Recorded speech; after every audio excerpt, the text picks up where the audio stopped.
Welcome to McPlum, simple solutions served daily. In this video, I will explain how to remove Jeep Compass back seats. First, gather your tools, including a socket wrench set and a trim removal tool. Ensure your vehicle is parked on a level surface with the engine off for safety.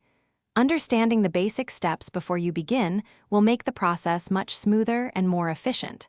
Let's get started with the preparation. Now, let's prepare the seats. Begin by folding down the rear seat backs to gain better access to the mounting hardware. You'll then need to locate the bolts that secure the seat base to the vehicle's floor. Typically, these are found at the front edge of the seat base. Use a 13mm socket wrench to carefully loosen and remove these bolts. With the bolts removed, you can now carefully lift and take out the seat base. Next, focus on the seat backrests.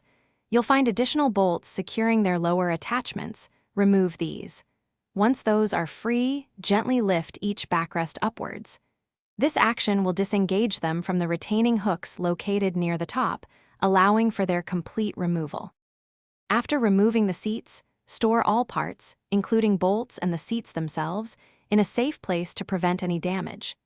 This is also a great opportunity to clean the area under where the seats were, perhaps vacuuming up any debris. Remember, when you're ready to put everything back, reinstallation is simply the reverse of these removal steps. Take your time and ensure all bolts are securely fastened. Thanks for watching. Stay juicy and subscribe.